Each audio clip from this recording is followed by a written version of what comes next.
هاوڕێیان سڵاوتان لێبێ، فارەتان باش بەخێر بێن سەر چاو. خۆشحاڵین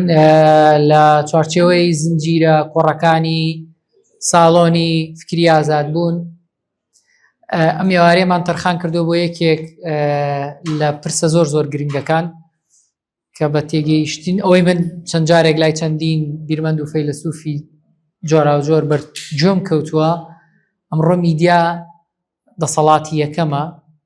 ئەوەی کە میدیا نێوێ نابێ بە ڕووداوە، ئەوەی میدیاش بێتوانێ بیکا بە گرنگترین ڕۆژە، بیکا بە گرنگترین ڕووداو. میدیا سەرنجێکی زۆری لەسرە لە هەرێمی کوردستان. یاسای جۆرا و جۆری هەیە، یا با بڵێن یاسایەکی سەرەکی هەیە، یاسای ڕۆژنامەگەری، لەگەڵەوەی کە زۆر جار بیر لە ڕێکاری جیاوازەکرێتەوە. بەڵام میدیا لە کاتی قەیرانە، لە دەرەوەی قەیران، لە کاتی ئاساییە بەردەوام جێی سەرنجە. ئێمە میوانداری دکتۆر سامان فۆزیمان کردو، زۆر بە سوپاسەوە کە بەڕێزیان هەم جێپەنجەی لەسەر قانونی هەرێمی کوردستان و لەسەر ئەو بوارانەی میدیا هەیە ساڵانێکی زۆر لە زانکۆ و لە دەرەوەی زانکۆ. هیوادارین بتوانین لەو ماوەی کە هەمانە پێکەوە گفتوگۆیەک بکەین وەکو عادەتی هەمیشەیی ساڵۆنی فکری،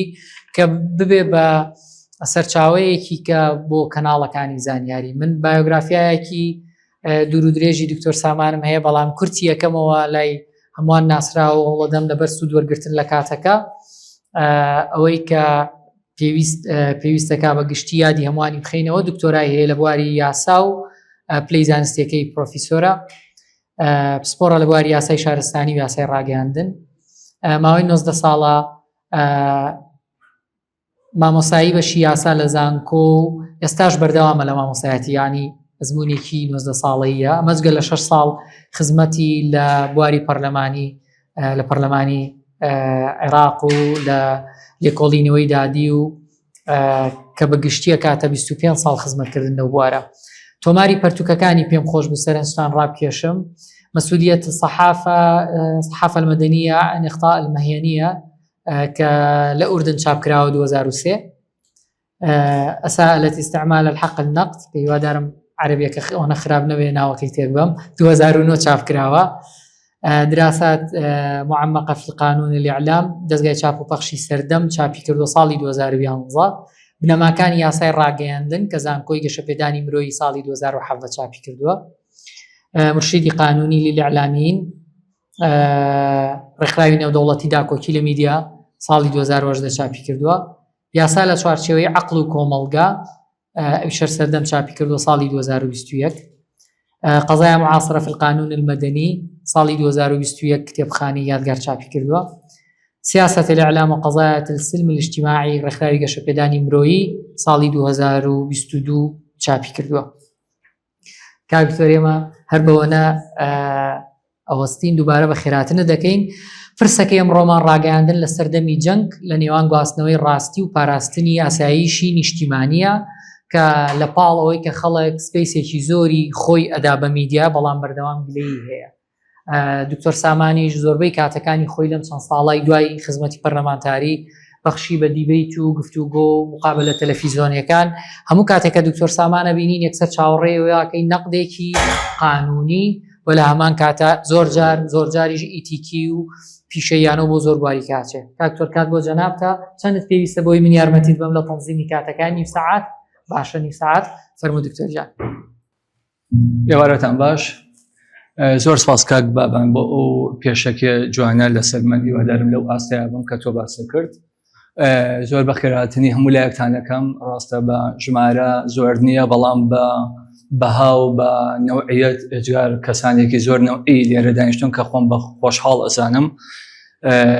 یەکسەر ڕەزامەندیمە کە داوام لێکرا بابەتێک پێشکەشکەم لەگەڵ ڕێکخراوی ئازادی بوون. یەکێکە لەو ڕێکخراوانەی کە دیسان ئەڵێم با بچکۆلە بێ، بەڵام کاریگەریەکی جوان و باشی هەیە. ئەمڕۆ هیوا هەیە بە عەدەدی ژمارەی فۆلۆوەرس و ژمارەی لایکەکانی ئەنازێ، بەڵام ئێمە هەموویشە پێما وایە کاری چاک بەوە نییە. هەندێک جار ڕێکخراوی بچکوک، هەندێک جار کەسانێک ئەتوانن کاری زۆر باشتر بکەن لەوەی کە بە بودجەیەکی کەمتر کاری زۆر گەورەتر بکەن و شوێن پەنجەیان دیار بێ. دیارەوەکو بە ناونیشانی بابەتەکەمان دیارە ماوەیەکی دیاریکراوم هەیە، ئەمەوێ ئەو ماوەیە بقۆزمەوە بۆ یەکسەر بچمەنە و بابەتەکەمەوە لەسەر ئەو تایتڵی کە لە بەردەستی هەمووتانە هەیە چۆن میدیا لە نێوان مافی ئازادی ڕادەربڕین و ئازادی بڵاوکردنەوەی زانیاری لەگەڵ مەسلەی ئەوەی پێوترێ سیستەمی گشتی و ئەمنی قەومیە چۆن ئەو پنتی تەوازنە پنتی هاوسەنگیە بدۆزینەوە چونکە هەمیشە زۆر وەکوڵێ تاڵە دەزوێکی بچکۆلە هەیە زۆر جار ئێمە لە مۆزوعی ئاین باسی لێواکەین کاتێکە ئەمانەوێ ئەو پنتی هاوسەنگیە بدۆزینەوە لە نێوان ڕخنە لە ئاین لەگەڵ سوکایەتی کردن بە ئاین کە دووشتی جیاوازە ئەویان نەچێتە قاڵبی تاوان ئەویان نەچێتە قاڵبی ئازادی ڕادەربڕینەوە بە هەمان شێوە ئەو بابەتەش بابەتێکی زۆر هەستیارە چونکە لە بینی دووشتایە کە چۆن ئەو تەوازنە بدۆزینەوە هەم بەرژۆندی گشتی و ئەمنی قەومی زیارەتمەند نەبێ پێی هەم لە هەمان کاتیشە بنەما سەرکێکەش کە بریتە لە ئازادی ڕادەربڕین و ئازادی بڵاوکردنەوەی زانیاری بەڕێزان مەسلەی ئازادی بڵاوکردنەوەی زانیاری و ئازادی دەستڕاگەشتن بە هەواڵ ئازادی سەرەکیە ئازادی ئەساسیە کە دەڵێن ئازادی ئەساسی جارنامە گیانیەکان کە باسی ئەویان کردووە سەرەتا یەکێکە لە ئازادیەکانی مرۆڤ مادە 19 لە جارنامەی گیانی مافەکانی مرۆڤ مادە 19 لە پەیماننامەی مافە مەدەنی و سیاسەکان کە لە 66 دەرچووە جەخل لەو ئازادیە ئەکاتەوە ئازادی بڵاوکردنەوەی هەواڵ و ئازادی بڵاوکردنەوەی زانیاری کە ئەمە کۆمەڵگای تازەی دیموکراسی پێویست بەوە یەکێکە لە مافەکانی مرۆڤیش کە مافی خۆمە ئازادی هەواڵم پێ بگەم مافی خۆمە بزانم چ دەگوزەرێ لە دەوروبەرما من یەکەم جار کە مافی زانینم بەرچوێ کەوت right to know الحق في المعرفة یەکەم جار کە جۆم لێ کەوت لە بەحسێکا بوو لە تەرجمە کرابوو بۆ کوردی شێرزا حەسەن وەریجێڕابوو لە گۆڤاری ڕەهەندا بڵاوی کردەوە وەبزانم ژمارە 8 بوو لەو کاتەیە بەلامەوە زۆر سێر بوو دایش بوو بە کتێبێک بە ناوی حەق تەبزانی لەوێەوە وڵایی ئەو مافە مافی دەستکەوتنی زانیاری و ئازادی تا چەند ئەساسە لە ناو مافەکانی دیکە جارنامە گیانەکان هەمویان تەکیدی لێکەنەوە بەڵام بچمە ناو ئەوی ترەوە بەڵام هەر خودی جارنامەکان لەو مافانەی کە ئێستا لەو مادانەی کە ئێستا ئاماژەم بۆ کرد مادە 19 دواتر دێ هەمان جارنامە دەڵێ وڵاتان دەتوانن هەندێک کۆت و پەیوەند دابنێن لەسەر ئەو ئازادیە ئەگەر پێویست بێ بۆ ئەلف و با ئەلف ئەڵێ ئەگەر پێویست بێ بۆ پاراستنی سمع و کەرامەتی کەسەکان و با ئەگەر پێویست بێ بۆ پاراستنی بەرژەوەندی گشتی و ئەمنی نەتەوەیی و تەندروستی گشتی و کۆمەڵێشت بەڵام ئەمەیان زۆر گرنگە کە ئێمە کەسانێکی دوخمە لێرەیە بەڵام دەڵێ ئەو کۆت و بەندانەش ئەگەر سێری مادە 19 پەیماننامەکە بکەین پەیماننامەی مەدەنی و سیاسەکان ئەڵێ ئەو کۆت و پەندانەش کە دادەنرێ بە یاسا سێ مەرجی ئەبێت تێدا بێت یەکەم ئەبێ بە یاسا دیاری کرێت پێویستیم پێ بۆ بەشەکەی دیکەی قسەکانم دووەم ئەبێ زۆر محەدەد بێ ڕوون بێ مادە نێودەوڵەتێکە وا دەڵێ لە لاپتۆپەکەی بەردەمما هەیە ڕەنگ بێ پێویستیان کابی خوێنمەوە دەقی عەرەبیەکەی ئەنگلیزیەکەی زۆر محەدەد بێ واتە مەسلەی دیاریکردنی تاوانێک ئەبێ زۆر حدود بێەوە حاکمی بەڕێز دێرێ ئەبێ زۆر ئێمە لە تاوانە لا جەریمە لا عقوبە لا بنەس ئەبێ زۆر دیاریکراوە بێ مەتاڵی نەبێت سێ ئەبێ زۆر ضروری بێت واتە یاسا بە یاسا دیاری کرێت ئەبێ محەدەد بێ ئەو شتێک کە تۆ ئیکەی بە ئیستثنا سێ ئەبێ ضروری بێت ضرور بێ بۆ پاراستنی مافێکی گەورەتر بۆ بەرژەوەندێکی باڵاتر اینجا کە ئەتوانی تۆ کۆت و بەندێکی بدۆزیتەوە لە یاساکاندا بۆی دابنیت ئەوەی کە پێوتێ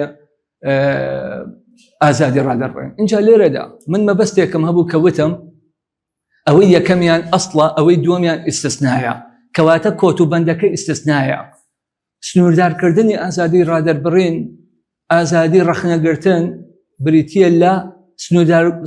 سنووردارکردنەکە بریتێ لە ئیستثنا ئەوی تریان ئەسڵە ئێمە مەبدەیەکی قانونیمان هەیە ئەڵێ هەر کاتێک گومانێک هەبوو ئەبێ بۆ مەرجەوەندی ئەسڵەکە لێکی بیتەوە چونکە ئیستثناکە ئەبێ دقیق بێ هەندێک قەواعیدی منطقی قانونیمان هەیە ئەڵێ بۆ نمونە ئەڵێ ئیستثنا قیاسی لەسەر ناکرێ ئیستثنا لا يجوز توسع في تفسيرها تفسیری فراوانی بۆ ناکرێ بەڵام ئەسڵەکە ئەتوانی بۆیە هەر کاتێک گومانێکمان هەبوو ئەوە کامیانە ئەبێ بۆ بەرژەوەندی ئازادی ڕادەربڕین و ئازادی بڵاوکردنەوەی زانیاریەکە بڵاویکەینەوە و بۆیش ئەڵێ ئەبێ قانونی بێ بۆی بتوانین مناقەشێکین کاڵێ قانونی مەبەستی ئەوەیە کە بە قانون ڕێکخرێ لای حاکم نەمێنێ لای دەسەڵات نەمێنێ لای سوڵتە نەمێنێ کە فەلسەفی قانون ئەوە بۆ کە لە ئیجتیهادی مەلیک و ئەوانە دەرکرێ و ئەگەر ئەو قانونەش اینجا کە تۆ دێ ئەو سنوورانە دەتوانی بیکەیتە مناقەشەوە و نوێنەرانی گەل بە مناقەشە ئەوانە تێدەپەڕێنن. من لێرەوە یەک قسە بکەم لەسەر مەسەلەی کە ئازادی ڕادەربڕین ئازادی بڵاوکردنەوەی زانیاری چەندە گرنگە ئەو ئازادیە چەندە ئەسڵە. طبعا ئێمە جگەل لەوە قانونێکمان هەیە قانونێکمان هەیە پێوتری یاسای مافی دەستکەوتنی زانیاری ئەو مافەش ئەو چەمکە حق الحصول على معلومات لەوانەیە هیوا هەبێ پێی وابێ یەکەم جار لە عێراق لە کوردستان دەرچوە نەخێر پێش کوردستانیش لە عێراق لە 2011 لەناو یاسای حقوقی صحفین ئاماژەی پێکراوە کە هەموو ڕۆژنامە نووسێ مافی دەستکەوتنی زانیاری هەیە بەڵام لەوەی کوردستانە باس لە هاوڵاتیە کات لەوێدا دیسان ئەوەی کردووە بە ئەسڵ پاشان هاتووە بە دەری بۆ دیاری کردو ئیستثنا کۆمەڵی ئیستثنااتی بۆ دیاری کردووە طبعا یاساکەی کوردستان لە 2013 دەرچووە کۆمەڵی ئیستثنایی بۆ دیاری کردووە کە ئەمانە نابێ زانیاری دەستە بڵاوکەیتەوە تا ئەویش بۆ مودەیەک نەک هەتایە هیچ شتێ نییە نهێنی بێ هەتایە نهێنیش دوای ماوەیەک ئەبێتە عەلەنی جادوو جۆرە نهێنی هەیە بەڵام یاساکەی کوردستان یەک جۆری باس کردووە کە دوای 20 ساڵ ئەوەی کە نهێنیە لەو بەدەرانە قابلی بڵاوبوونەوە و قابلی دراسە لەسەرکردنە بەڵام لە وڵاتانی کە نهێنی دوو جۆریان هەیە سێکرێت و تاپ سەکرێت سڕی و سڕی للغایە ئەوەی یەکەمیان بە 20 یان 25 ساڵەوەی دومیان تا 50 ساڵ ڕوا اینجا هەموو کەسێک دەتوانێت دراساتی کە لەو بینە ئاگاتان لێیە با بڵێن نامەکانی کیسنجەر هینەکانی سەفارەتی بەڕتانی لە سەردەمی شۆڕشی ئەیلولا تازە بە تازەوە کەوتنە بەرچاو و دراسەکردنی خەڵکی سەردەمی نهێنی بوون واتە هیچ شتێ نییە تاوتایە نهێنی بێ و ئەسڵەکە وایە زانیاریەکان بڵاوکرێتەوە مادەم لەنا ئەو ئیستثناانە نین ئەوە هەموو وڵاتی قانونێکی پێوتە قانونی وەثایقی سڕی لەلای ئێمە ئەو قانونە نییە لەناو یاسای مافی دەستکەوتنی زانیاری جێگا کراوەتەوە کە شتێکە طبیعیە لە وڵاتانی دیکەش هەیە بەڵام جگە لەوە ئەگە بابەتێکمانە بوو کامیانە ئەویانە یان بەدەرەکانە مەمنوع بڵاوکردنەوە یان ئەسڵەکەیە چۆن لە مەسەلەی دەستوری عێراقیە ئەڵێن لە بینی پەرلەمانی عێراقی و پەرلەمانی کوردستان کامەیان دەسەڵاتی کامیانە ئەو بابەتە ئەگەر لە سڵتاتە لە اختصاصاتی سڵتاتی اتحادی نەبوو بێگومان لە اختصاصاتی سڵتەی ئەخالیمە چکە لەوێ وای وتۆ لە دەستورە بە هەمان شێوەش ئەگەر لەناو بەدەرەکان نەبوو کەواتە ئازادیەکەیە ئێمە هەنگاوێک هەموو من دەبێت قسێکی لەسەر بکەم لە یاسای ڕێنمایی ڕێخستنی میدیای ئەلکترۆنی یەکێ لە بەندە خراپەکانی ئەوە بوو کە ئێمە گلەیمان لێکرد لە کە ڕێنمایی بوو دەرچوو لە جەریدەی واقعی کوردستانە بڵاو کرایەوە پێوترێت جەریدە بەڵام خۆی وەکو مجەلەیەک وایە دەڵێ نابێ هیچ نووسراوێکی حکوومەت بڵاو کرێتەوە پێش ئەوەی ڕەزامەندی بدرێت بە بڵاوکردنەوەی یاخە ئەمە کاریسەیە ئەمە نابێت چونکە تو ئەسڵ وایە هەموو شتێ مباحە هەموو شتێ ئاساییە ئەوە بەشێک لە ئازادیەکان اینجا ئەوی دیکەیان ئەگە بەدەرەکان بوو بڵاوی مەکەرەوە ئەوە یەکێ بوو لەو ڕەخنانەی کە لێمانگرت ئەمە دەبەستنەوە بە بابەتێک کە پێش 2-3 ڕۆژ جێگای مناقەشەی هەمومان بوو ئێستاکەش ئێمە وەکوڵێ دڵمان بۆ یەکڵێ مەسەلەی ئەو کەیسەی غەزال یعنی ئەو نووسراوەی کە ئێستاکە ئێمە ئەیخوێنینەوە بڵاو کرایەوە ئەگە بەهات باە قسەی لەسەر بکرا باە لە کاتی خۆیان ئێستا هەموار ئەکرا چاک ئەکرایەوە یا من بەر لەوەی باس لە هەڵەی نەخۆشخانەکە بکەم کە بێگومان هەڵەی کردووە پاسایی بۆ نادرێتەوە بەڵام پێش ئەو هەڵەکە بەڕێبەراتی پۆلیس بووە یعنی چی برینار چارەسەر مەکەن تاوەکو دۆسی پۆلیسی بۆ تاوەکو ماوافقی پۆلیس بەرەگرێت هەڵەی دووەم هەڵەی وەزارەتی تەندروستی بووە ئەو عقلی پۆلیسی و ئەمنی هەیە تۆ خۆ عقلێکی تەندروستیت هەیە چۆن دی یەکسەر نووسراوەکەی ئەو گشتاندنی بۆ دەکەیت بە هەموو نەخۆشخانەکانە پێم وایە ئەگەر یەکە سزا بدرێ بە هەر جۆرە سزایەک شەرمیە سزای جنایی بێ سزای ئیداریمانەیە سزای دیکەمانەیە من پێم وانە تەنها خەستەخانەکە بێت پێم وایە جهاتی دیکەی حکومیش هەڵەیان کردووە لە دەرچوانی ئەو ڕێنمایە کە من پێم وایە ڕێنمایەکی هەڵەیە پاسە جا ئەمە ئەگەر لە کاتی خۆیان ڕۆژنامە پێی بزانی باە یان بڵاو کرابایەتەوە یان یەکێ چاکەیەکی بکردایە و قسەیەکی لەسەر بڵاوی کردایەوە ئێستا دەبوو بە مناقەشە و ئەو هەڵەیە لەو کاتەیە چارەسەرەبوو نەدەگەیشتە ئەوەی کە نەخۆشخانەیە خۆی پێ وابەستکە و وەجگە لەوەشی کە بگومان مخاطبەی ئەو جۆرە کەیسە ناکە کە درۆنی کاتی جەنگەمە مخاطبەی کەیسی پۆلیسەکە بۆ کەیسی پۆلیسی شەر هەڵەیە یان دووسراوەکە بۆ ئەوش هەر هەڵەیە نەک پاساو بۆ ئەو هینا بکەین چکە کەسی پۆلیسیش ئەبێ چارەسەرکرێ اینجاکە بە پەلا ئاگاداری جیاتی پۆلیس کرێت کەسێکی ئاوامان هەیە و ئاگاداری بکرێت و ئەوە شێوازی خۆیانە کە بیزانن. وڵاتان چۆن ڕەفتار دەکەن لەگەڵ هەواڵەکانی جان هەر وڵاتی جۆرەکە بەتایبەتی ئەو وڵاتانی کە لە جەنگان ئیعلانی حاڵەتی حرب کراوە بێگومان ئازادیەکان پاشەکشێ دەکات بێگومان شتێک دێتە ئاراوە چۆن وەرەی خەڵکی بپارێزرێ ئازادی زانین نابێتە یەکەم ئازادی لە وڵاتانەیە بەمەرجێک ئیعلانی حاڵەتی حرب کرابێت بۆیە بەلامان سێر نەبێ ئەوەی کە لە ئیسرائیل هەیە ئەوەی کە لە ئێرانە هەیە مەرجنیە تۆ لە وڵاتێکی کەی دراوسەیە هەبێت چکە لە حاڵەتی جەنگایە و ئەو هەموو سنوورەکانی تقریبا ئازادیەکان لەو ماوەی حربەیە زۆر سنوور هەیە کە لە کاتی ئاساییە و بەزاندنی قسەی لەسەر دەکرێت لە ئاستی باڵایە لەو کاتانەیە ڕێگەی پێدرێت بۆ چونکە ئامانجەکە دەگۆڕێت بەڵام ئەویش مامۆستایانی دەستوری لەوە چاک تێگەن کە ئەویش دەبێ بە یاسا بێ ئیعلانکردنی حاڵەی تاڕێئە من لەبەر کەمی ماوە تەنها سەرنوقاتێک لە سەو بابەتانە دوای لە مناقەشە زیاتر قسەی لەسەرکەین لە سەردەمی ئەیاد عەلاویە حاڵەتی تاڕێئە ڕاگەیاندرا حاڵەتی تاڕێئە ڕاگەیاندرا 2005 وابزانم حاڵەتی تاڕێئە ڕاگەیاندرا بە قانون دەرچوو کاتێ ئێمە قسەمان لەسەر قانونێژە کرد بێگومان کۆمەڵەش دەچێتە دواوە لە مەسلەی ئازادیەکان ئەگەر سێرێکی ئەو وڵاتانە بکەین چکە ئێمە قسەکەمان تەنها لە کوردستانە نییە بۆ نمونە یەک مەبدە هەیە لە کاتی جەنگە هەموو یعنی فەلسفەیە کە چۆن مامەڵەی لەگەڵ ئیعلاما بکەین ئەویش مەبدە منع تقديم أي مساعدة للعدو في زمن الحرب نابێ بە هیچ جۆرێک یارمەتی دوشمن بدرێ لە کاتی جەنگە یارمەتی بەڕێگەی ئیعلام بەڕێگەی گەیاندنی ڕاستی و بە پێچوانەشەوە مەبدەیەکی کە لەوەشەوە دروستە بێ لە هەمان کاتە مەبدەی غموس تۆ عدوو کاتێکە هێرشت دەکاتە سەر تۆ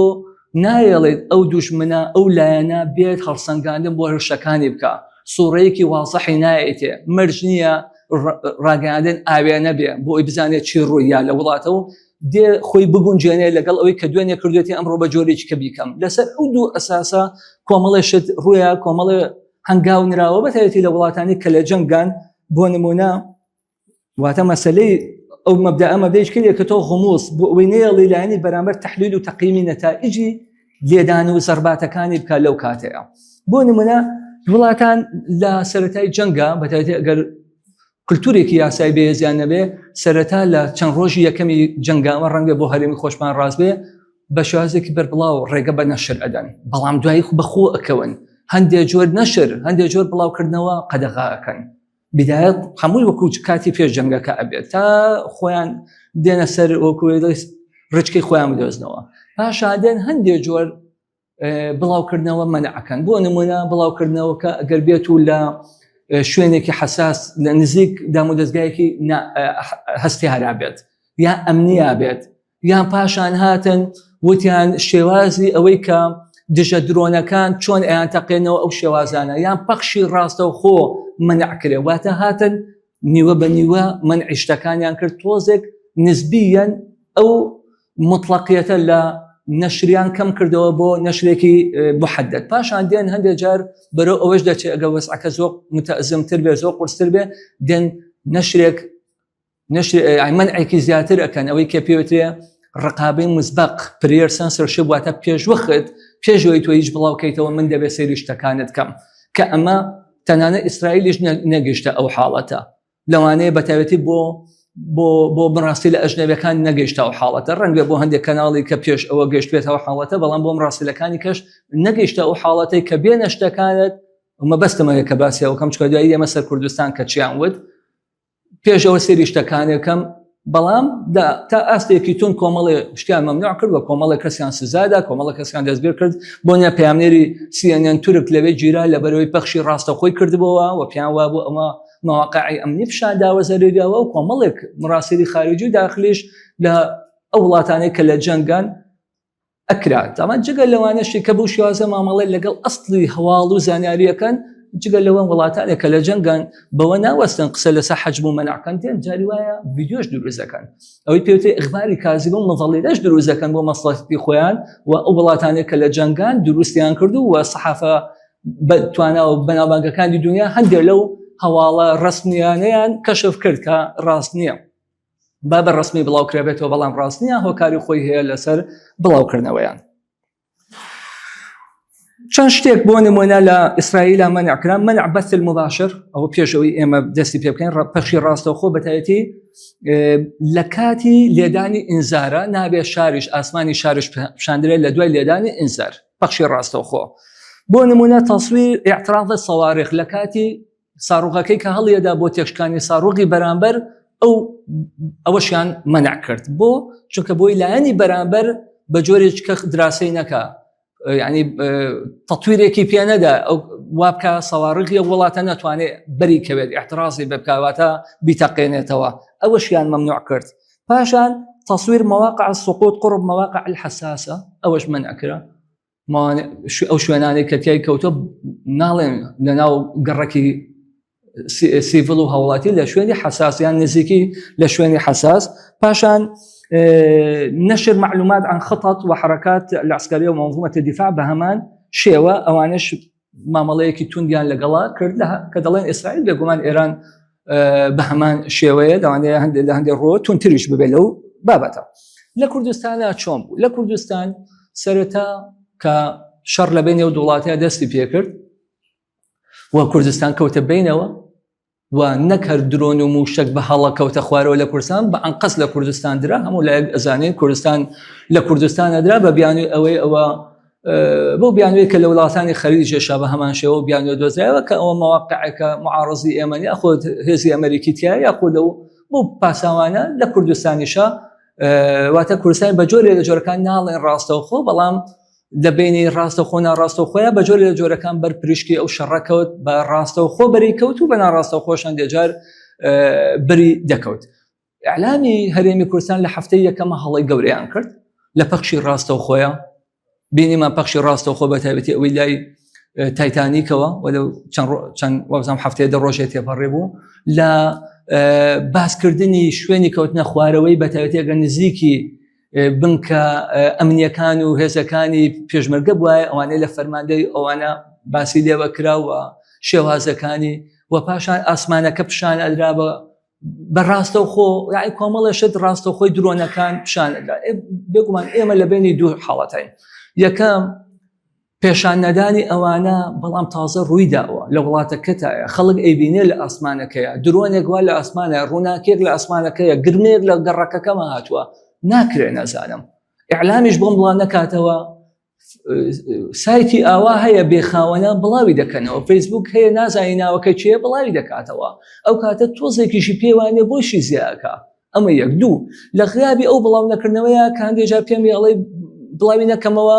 تۆ دەبێت زانیاریم بیتێ وەکو وتەبێژی پێشمەرگە و جهەتی ئەمنی ئەو وتەبێژانەش جۆرێک لە جۆرەکان قڵانقوپیان لێ کردبوو بە چەند ڕۆژە جارێکی چەندە ئەوەت بەتایەتی بۆ ڕۆژنامەنووسانیش قەینا بۆ ئیعلامنا بۆ ڕۆژنامەنووسانی ژوان بە ئاسانی نیان دەبین. لە کاتێک ئێمە لە کاتی حربی عاصفەی سەحرایە سەردەمی کوێت و عێراق بینیمان ڕۆژی دوو جار لێدوانی عسکەری دەدران لە بەیانیان و ئێواران حیثیاتی عسکەری ئەمریکیەکان بڵاویان دەکردەوە چی ڕوویاوە چی ڕوونیاوە بە خەریتەوە بەوێنەوە بە کۆمەڵشتیکە ئێمە ئەوەشمان نەبوو بۆیە زەحمەت بوو کە تۆ بڵێ نابێ هیچ شتێک بڵاو بکرێتەوە کە ئەمانە ڕوویە هەڵی زۆر کرا کۆمەڵێک بەیاننامە دەرچوو کاڵم کۆمەڵێک بەیاننامە لە پەنجەکانی تقریبان گەشتە پەنجەکانی هەردوو دەست ئەوەنە بەیاننامە لە هەرێمی کوردستان دەرچوو. هەندێک بەیاننامەیان تا حدێک باش بوو هەندێک بەیاننامە و ڕێنمایی تا حدێک باش بوو بۆ ئەوەی پێشمەرگە مخاطبەی هێزەکانی پێشمەرگە ئەکات لامە خودی بەیاننامەکە لە سلایدەکەی بەردەمایە داتاشۆکە ئەڵێ هێزەکانی پێشمەرگە نابێت لە مەقەڕەکانیان وێنە بگرن نابێ پێشمەرگە کاری وێنەگرتن و مۆبایل بەکارێنان بێ نابێ وەڵامی ئیعلامی باتەوە بە تەلەفۆن لە خۆیەوە کەسی بەرپرسێ ڕاستەکە ئەمە شتانە ڕاستە ئەگە پێشووتر عکسێەوە کرابێ و فەوزا بووە تۆ هێزی پێشمەرگەی ئیشەدەوە نییە وێنەی سەڵفی وێنەی پاشەکشێ وێنەی کەوتنە خوارەوە جێتی خۆی هەیە ئەگە ئەوەش بکەی ئەبێ بینێری بۆ مەرجەعیەتی خۆت نەک بینێری بۆ ئیعلام و یان کۆمەڵێک لایەنی دیکە کە لەوانەیە لایەنی بەرامبەر لایەنی عەدوو کە بە جۆرێ لە جۆرەکان ئیستفادەی لێ بکات. بەیاننامەکەی وەزارەتی ڕۆشنبیری تا حەدێک باش بوو بەڵام جگە لەو بەیاننامانە بەیاننامەی دیکەشمان بینی ئاسایشی هەولێر بەیاننامەی دەرکرد بەیاننامەکە لە جۆری ڕێنمایی بوو هەموو بەیاننامانەی کە دەڵێم هەندێک جار ناوی ڕێنماییە یان بە ناوی بەیاننامە بەڵام صفەتی ڕێنماییاندا بووە واتە قابلی تەطبیق بوو باسی حاڵەتێکی دیاریکراو نەکرا بوو عام و مجرد بوو کە ئەو ناوەڕۆکەی کە تایە ئاماژەی پێکرا بوو ئاسایی دەرکرد دیژە تیرۆری کوردستان بەیاننامەی دەرکرد فەرمانگەی میدیا و زانیاری بەیاننامەی دەرکرد گەیشتە ئەوەی نزیک بۆ لە پەنجەکانی هەردوو دەست فەرمانگەی میدیا و زانیاری دوو جار بەیاننامەیان لەسەر ئەو بابەتە دەرکرد هەندێک لەو بەیاننامانە ڕۆکوتم باش بوو موزون بوو معقول بوو هەندێکان زیاد لە حەتون بوون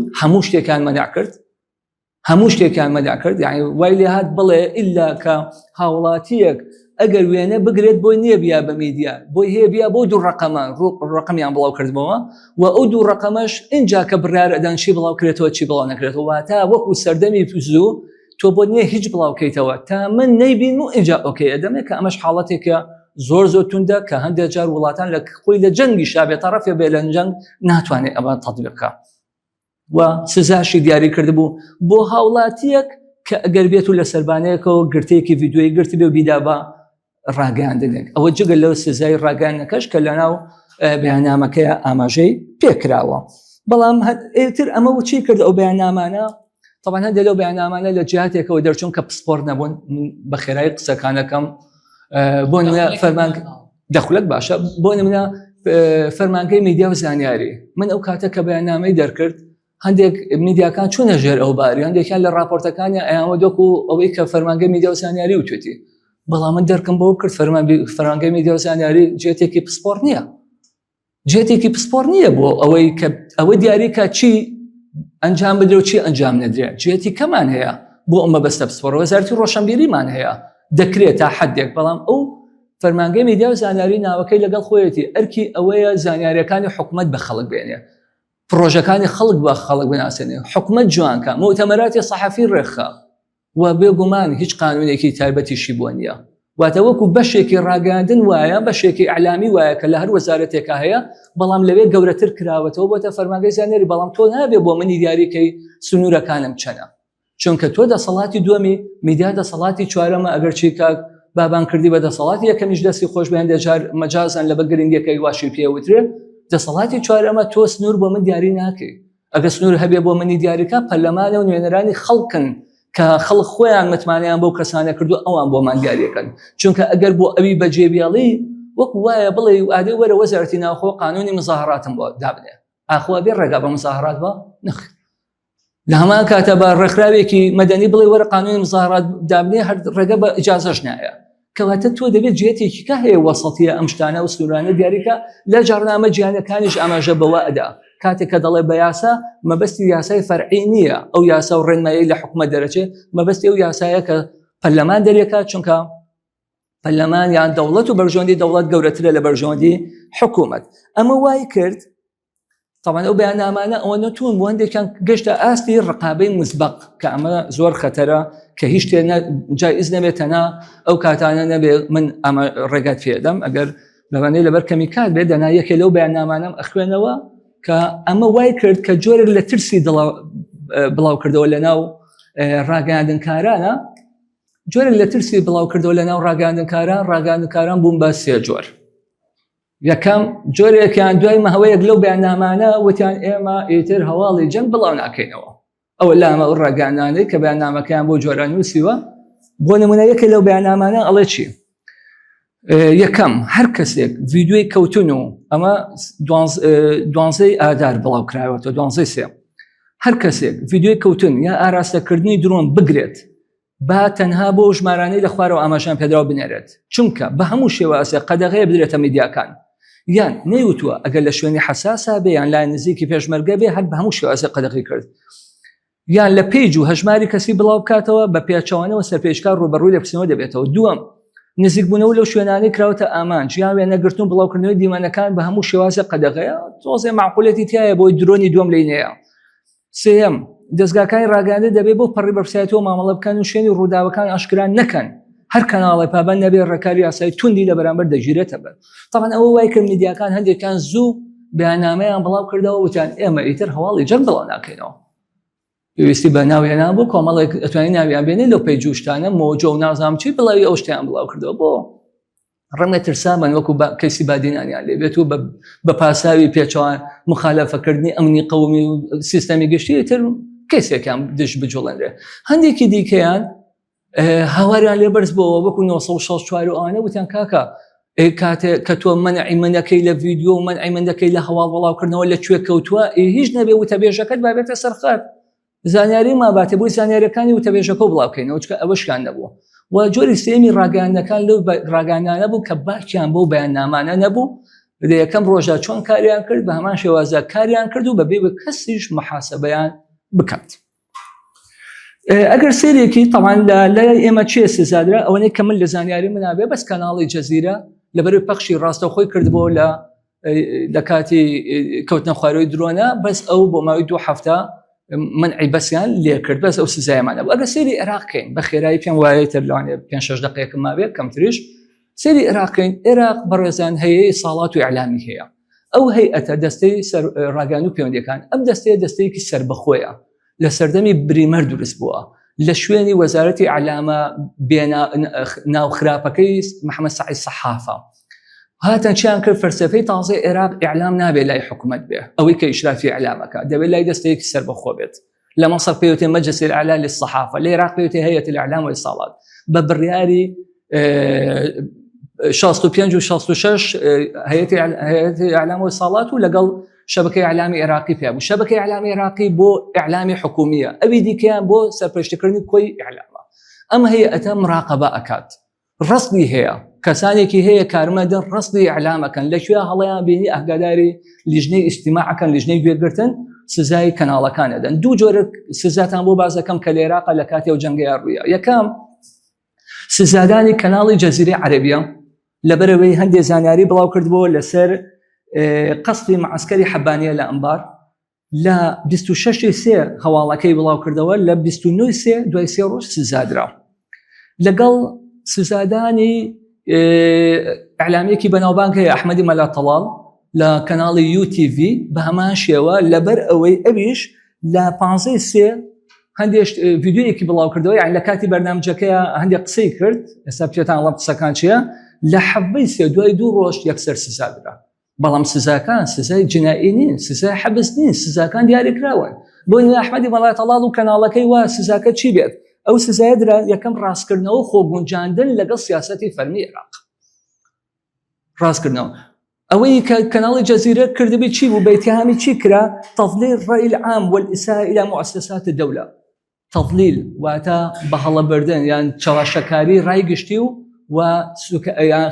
زیانگەیاندن بە مؤسساتی دەوڵەت کاتێکە ئەو جۆرە قەسوی بۆ شێوازە بڵاو کردەوە. بەڵام هەر یەکەشیان ئەویان سزاکەی چی بوو ئەبێ خۆت ڕاستکەیتەوە خۆت بگۆنجێنی ئەویکەیان سزاکەیان چی بوو کە کەناڵی جەزیرە بە هەمان شێوە بۆ ماوەی 2 هەفتە ئەبێ ڕاستی کاتەوە پەخشەک لای بەرێ هەواڵەکە لە هەموو شوێنێک بیسڕێتەوە لە هەموو مەواقعەکانی بۆ یاخود ڕوونکردنەوەیەک بەو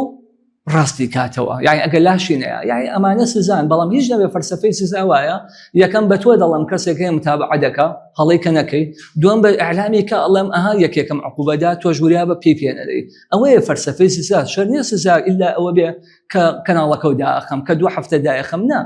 سنوور شتێکی دیاریکراوەیە. طبعا ئەحمەدی مەلا تەڵال چی بڵاو کردەوە من کە بینیم خۆم تەوقعم کرد یەکسەر پێشەوەی سزا بدرێت تەوقعم کرد بۆ با شێوازێکی ئێستا دکتۆر بایەزی دوانە لێرە تەوقعەکەم بینی بێتیان بە شێوازێکی زۆر نائاسایی هەڵچوو بوو باسی ئەوەی کرد کە ئەم جەنگە عێراق ئەگرێتەوە پرشکی عێراق ئەگرێتەوە ئەی خەڵکی بچن ئەرزاق و ئازوقە بکڕن باوەڕ بەوە مەکەن کە هیچ شتێ ڕوونایە ئەی خەڵکی ئەوەی بەدەستیە با بڕوا وڵات بەجێبێڵێ ئەو شتانە لە کەناڵە زەحمەتە ئەو قسانە بەڵام سزادرا بەڵام طبعا جگە لەوەی هەیەتی ئیستیماع کام سزایەدا هەیەتێکی دیکە هەیە ئەگە بتوێت تەعنی لێ بێ پێت وایە ناحەقە هەیەتی قەزایی هەیە کە حاکم پێداتوە پێ ئەچێتەوە کە بزانێت لە شوێنی خۆیەتی یاخود نە. من ئەوە نەقسەم هەبوو کە لەسەر ئەو بابەتەی خۆما بیکەم بێگومان ئێمە دەبێت لەم کاتانەیە بە دوای پنتێکی هاوسەنگیا بگەڕین نابێت هەموو دەرگاکان داخین چونکە لە کاتی دەرگاداخستنا هەواڵ هەر ئەڕوات پێوەی ئەنرێت گەورە ئەکرێتەوە خوار و خێجەکرێت باشترە هەواڵەکان جهتی ڕسمی بڵاوی کاتەوە باشترە ئەو میدیانە بڵاوی کاتەوە کە خەڵکێگەیە لە پشتیەوە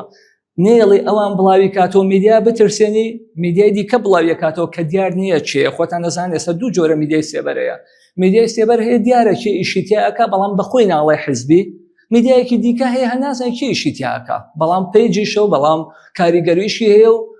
ئێمە ومانان ئەزانین کە هەموو خطابەکەی دژیدانە کازانی کاملایەنە بەڵام وا باسانی دەستگیر ناتوانانی بکەیت ئاسایش وا باسانی نایدۆزێتەوە بەکەرێک مرۆڤێک کە بتوانانی محاسبەی بکەیت وا باسانی تەمان ئەوەشیان هەر محاسباکرێ بە شێوازی دیکە بەڵام کاتی قسەکەمانە بۆیە تۆ نابێ لێرەدا بەو شێوازە هەڵچیت بەو شێوازە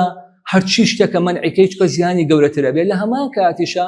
ئێمە ومانان نابێت لەبەر ئەوەی کاتەکە کاتی ئەمنیە ئیتر هەرچیانوت لایەنی بەرامبەر پێمان وابێ ڕاستە نەخێ لایەنی بەرامبەر ئاسایش بەیان پۆلیس هەندێک جا کە هەڵاکە دەشێ یعنی هەندێک جا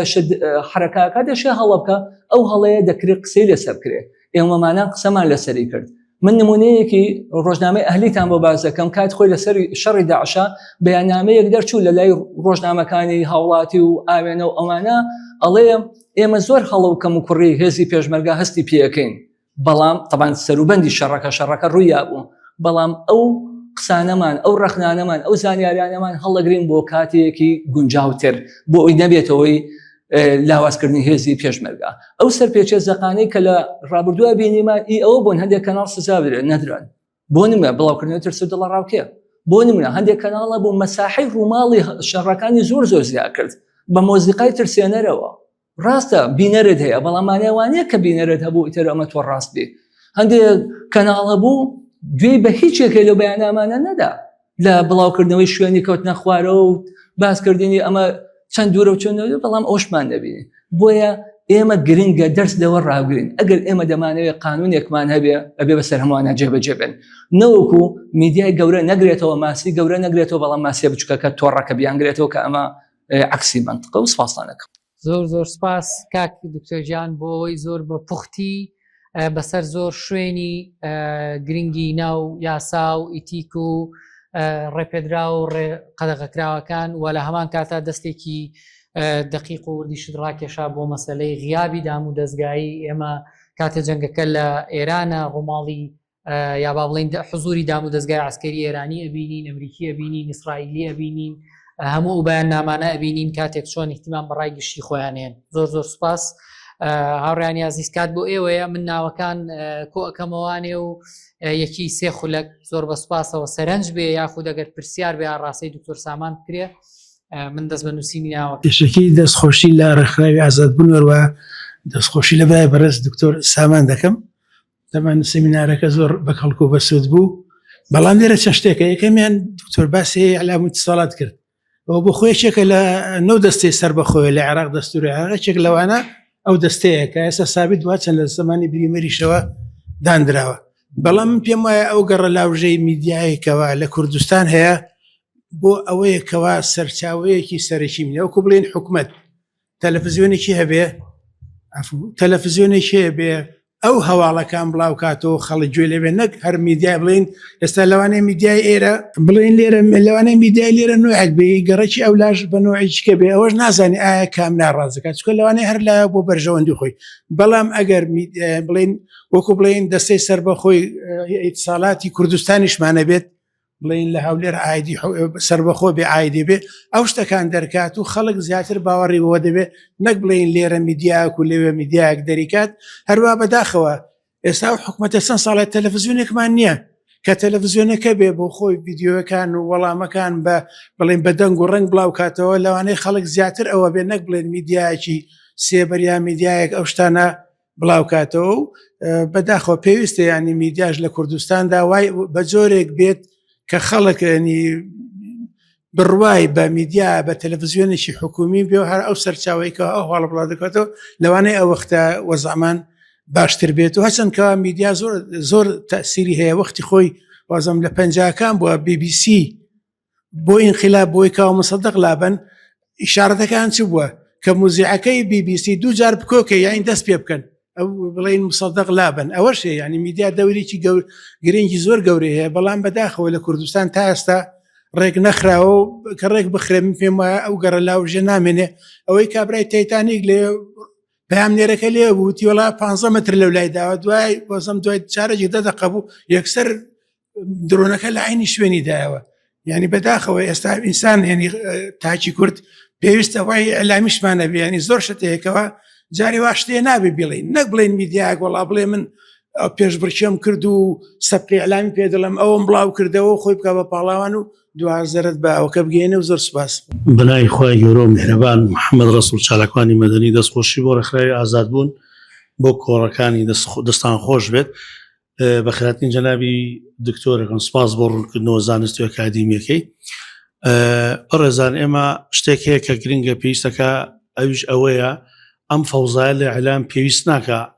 ڕابگیرێ پێویستەکە ڕێک بخرێتەوە ڕێکخستن جیا لە کپکردن یان فلتەرکردن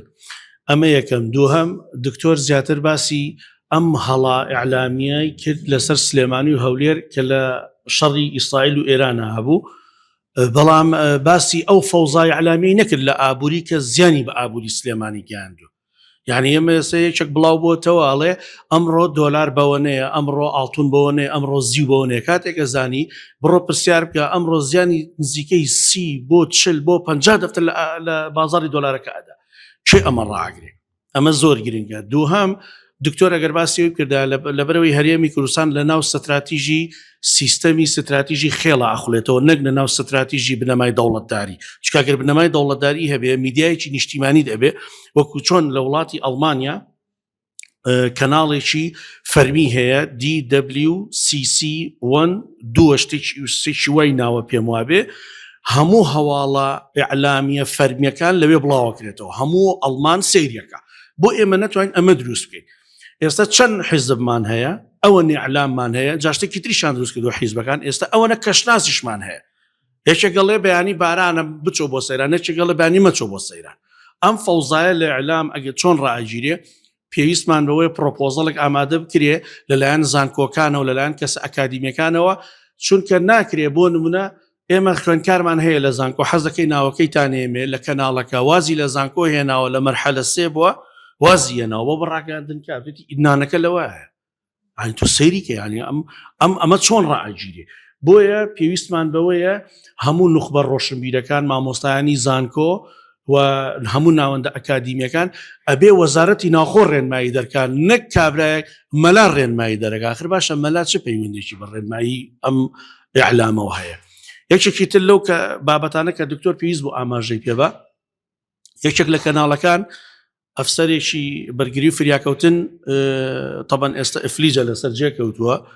لە ناو حربەکە کامەکەی خستۆتە سەر ئەڵێ هاچە جۆرە چێکی پێە تۆ چۆن ئەم ئەعلامە ڕێگەی پێ ئەدەی جارێکتر بێت تۆ ناو بڵین ئیشەکان بکە بەڕاستی ئەم جۆرە لە فەوزایە لە ئیعلام چونکە لە ناو ستراتیژی بنەمای دەوڵەتداریە بە هیچ جۆرە فەوزای ئیعلامی نییە بەڵگە بۆم قسەیە چیە لە کۆلۆرادۆ کە یەکێکە لە ویلایەتەکانی ئەمریکا کابراەک لەسەر پۆبجی زیاتر لە 30 کەسی برینار کردو لە ناو یانەیەەکە بە بڕیاری حاکمی ئەو وڵاتە کەس بۆی نەبوو ئەم هەواڵە بڵاو بکاتەوە تەنها وەکو مانشێتێک بڵاو کرایەوە کە گوایە کەسێک دەستدرێژی کردتە سەر ئەم بابەتە لە باکووری کوردستان وازانم تەلەبەیەکە مامۆستایەکە چ شتێکی کردووە ئەوەنەی میدیای کوردی گرنگی پیاوە بڵاوی کردوەوە باوەڕ ناکەم ئەوەنە لە تووچە بڵاو کرابێتەوە هۆکارەکەی نەبوونی فلتەرە نەبوونی سیستەمێکی ئیداریە بۆ وڵاتە و دەسەڵاتان لێبێ زۆر سپاس بۆ ڕێکخراوی ئازاد بوون زۆر سپاس بۆ دکتۆر بە شێوە پیتەکانی بەداخەوە جەنجاڵێکی زۆر گەورە لە ڕاگەاندنە هەیە ئێمە لە نەوەڵتێک کە لە سەرەتای ڕاپەڕین بوو بینیمان یەکەم ڕۆژنامەی کوردی دەرچوو یەکەم تەلەڤیزۆن دڵمان پێی خۆش بوو زۆر هەستمانە کرد بە کە ئێمە هەین بەڕاستی تەلەڤیزۆنێکمان هەیە ڕاگەاندنێک هەیە ڕۆژنامەیەک هەیە هەندە ڕۆژنامەی هەفتانە هەبوو چاوەڕێمانە کرد هەواڵی تازەی پێبێت بەداخەوە کە شەڕی براکوژی هات یاخۆ بڵێن شەڕی خۆکوژی هات ڕۆژنامەی زۆر ناشین کرد ڕاگەاندنی زۆر ناشین کرد تاکە تەلەڤیزۆنێک هەبوو دڵمان پێی خۆش بڵێن تەلەڤیزۆنی هەرێمە رادیۆیەک هەبوو ڕۆژنامەیەک تا 96 ڕۆژنامەکە مابوو لە بەڕێوەباری ڕۆشنبیری هەولێر دەرەچوو هەر ئومێدێک بوو کە سنتەرێک هەیە شوێنێک هەیە توانین هەواڵی حکومەتی لێوەگرین بەداخەوە ئەویش نەما ڕۆژ لە ڕۆژ ڕاگەاندنکاری جەنجاڵی زۆر گەوری پێوەجار بوو لە شەڕی داعشا من خۆم لە بەرەکانی جەنگ بووم هەنێ هەواڵمە بیست نازانم لەکوێ هات بۆ نمونە کە پێشبەکەیەک ماشەی دەبوو یان سەرکردەیەک شەی دەبوو ڕۆژنامەیەک یاخود تەلەڤیزیۆنێک ماشێتێکی گەورە لە تۆڵەی فڵان کەس بەیانی پێشبەکە هێرشەکە نازانم لەکوێوە هەڵی هێناوە بۆ کەسێک نەبوو پێ بڵێ کاکە لەکوێ هێناوە بە وتمان ئەزمونمان کەمە و شارەزاییمان نییە و زۆر شت نازانین ئەم جارە شەڕی ئەم جارەی کە شەڕی زەنجی ئێران و ئەمریکا ڕاستە لە ئێمە دوور و ڕوشی بەر ئێمە کەوت بەڵام دیسانەوە هەڵەکان دووبارە بوونەوە ڕۆژنامەیەک دێڵێ لە هێزەکانی ئەفتا درراوە لە فڵان شوێن لەمان کە دەڵێن نزیک بەقەڕەکەی ئەمریکیەکانە یعنی پێ دەڵێ شوێنەکەی بۆ داری کردووە بەس ماوە GPS-ەکەی بۆ دانێ ئایا کەسێک نییە ئەمە ڕێکخاتەوە بڵێ کاکە بۆ ینی تەلەڤیزیۆنەکانی حەزبی گەورن ئینجا هەواڵێک دێ منی بینەر لە ماڵەوە دانیشتوم هەواڵێک دێ درۆنێک لە شوێنێکی داوە 8 تەلەڤیزیۆن هەر یەکەوە بەنەوێک بڵاوی کاتە من باوەڕ بچێک نازانێ ئەم زەنجاڵ لە تاکەی هیوادارم بتوانین چاچکەیت سپاسان دەست خۆش زۆر سپاس بۆ ڕێکخراوی ئازاد بوون دکتۆر لە ڕاستیا کار دکتۆر ئەو فەوزای لەناو سیاسەتە هەیە لەناو حکوومەتە هەیە لەناو نخبە حیزبەکانە هەیە هەر ئەو فەوزای ڕەنگی یاوەتە ناو ئیعلامە چونکە ئیعلام ڕاستیا پەروەردە و منداڵی ئەو کۆمەلگایە کە تیا دروستە بێ جا ئێمە پێشەوەی داوای ڕێخستنەوەی ئیعلام و تەنزیم ئیعلامکردنە بێت داوای ڕێخستنەوەی سیاسەت بکەین حکوومەت بکەین یعنی ئێستا ئەو هەموو فەوزای لەناو ئەو ململانێ بێمانای لەناو نخبەی سیاسیە هەیە هەمان ملمانەیە چۆتە ناو ئیعلام و زۆر بەخراپیش و ئێستا بەڕاستی لە ئیعلامی حیزبی دەرچوو یان ئێمە باواقعی بین یان لە ئیعلامی حیزبی دەرچوو ئێستا ئیعلامی فەردی دروست بووە هی تەلەڤیزیۆنی کاک فڵان کەس و کاک فڵان کەس وانە ئێم کاکانە هەمیان لەناو خۆیانە بەرژەوەندی ئابووری و سیاسی و ململانەی بێمەنایان هەیە کە دژە تیرۆریەکێتی دژە تیرۆری پارتی و نازام ئەنواع منەظەمە و مؤسسەی بێتام لەبەرەوە ئەم هەرا و فەوزایی لەناو سیاست و لەناو مؤسساتە هەیە هەر ئەوەیە کە چۆتە ناو ئیعلامەوە بۆ جۆرەی کە باسم کرد دووەمیان کاک دکتۆر لە ڕاستیا بەشێک لە کێشەکە تەنها ڕاگەاندنەکان نین بەڵکو ئەو میوانانی کە باگنکرێن بۆ دەستگاکانیش یعنی لە ڕاستیا میوان هەیە بە ئاشکرا تەرویژەیە بۆ نظامێک یا بۆ عقلێتێکە زۆر نادیموکراتە زۆر دژە کوردە یاخود بە شێواز لە شێوازەکان یعنی زمان حاڵی دەستگایەکی استخباراتی ینی لە هینێکەوە لە کەناڵێکەوە ئایا ئەم کەناڵانە هیچ فلتەرێکیان نییە بۆ ئیکە میوانانە بانکەن یان میوانانە هی ئەوەن کە گوێگرد یاخود بینەر قسەیان لێوەرگرێ و تەحلیلان شرۆڤیان لێوەرگرێ خاڵێکی ترکە لە ڕاستیا لە ئیعلامە بۆ بەکێشە ینی ئەوەی کە پێوتێ پۆپۆلیزم یاخود زۆربوونی ڕاکێشانی سۆز و عاتیفەی خەڵک بۆ خۆت کە ئەوەی زۆرترین ڤیۆ بۆ خۆت ڕاکێشی وارووا لایک و کۆمنت و ئەکتیڤیتی کە ئەمەش بەڕاستی دەردێکی تری زۆر کوشندەیە کە چۆتە ناو ئیعلامی کوردی و چۆتە ناو سۆشیال میدیاوە خاڵێکی ترکە مۆزوعی سۆشیال میدیا من نازانم ئایا سۆشیال میدیا قابلی ئەوەیە کۆنتڕۆڵ بکرێت چونکە ئێستا ئەوەی کە هەر پێش شێوتێ مۆبایل جۆرنالیزم یعنی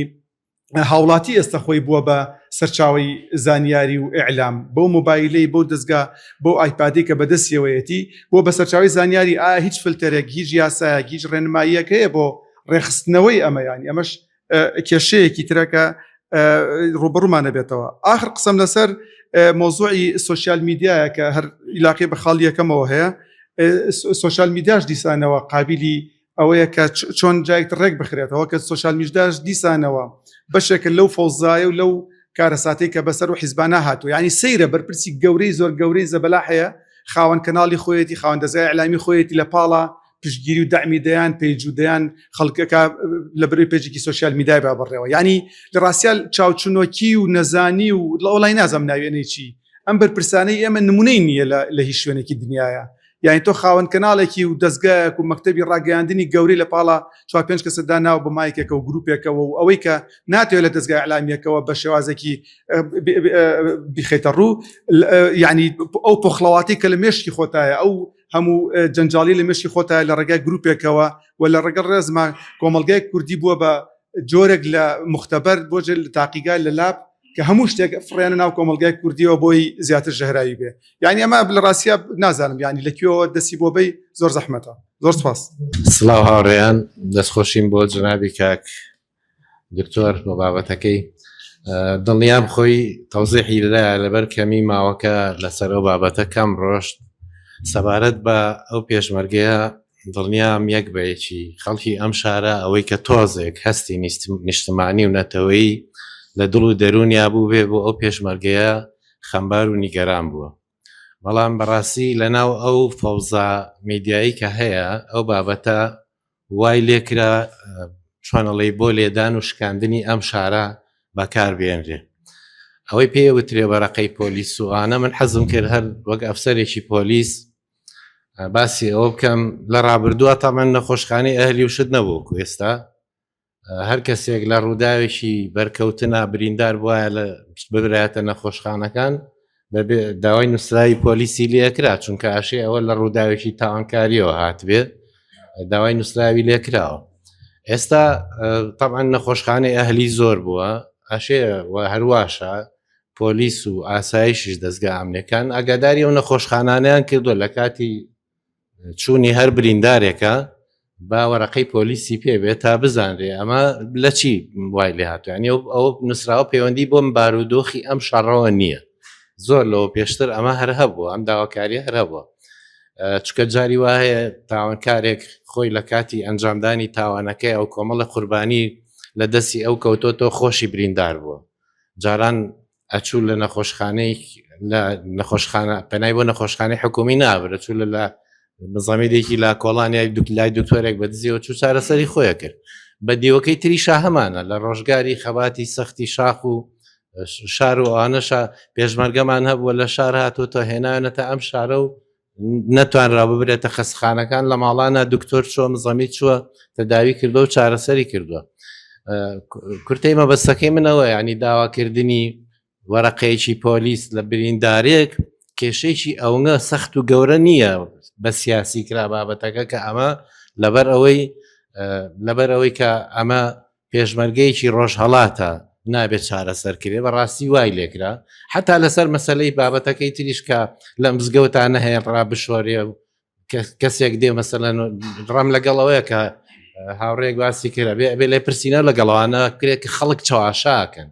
مامۆسایکی ئاینی دێ ئەڵە شەرع ڕێگە پێ نادا ئەرەکا کە دایکی من 2 هەفتە لەمە پێش لە مزگەوتی عەلی کەمال شتیشمان و بە ئاگاداری مەلاکانیش و هیچ ئەی بۆ ئەو ناشەرعی نەبوو بۆ کەس ڕێگی لێ نەگرت ینی ئەم بابەتان هەر کەسێ دێ بە ئاراستەی شابە هەمووش مەبەستەکە چ لە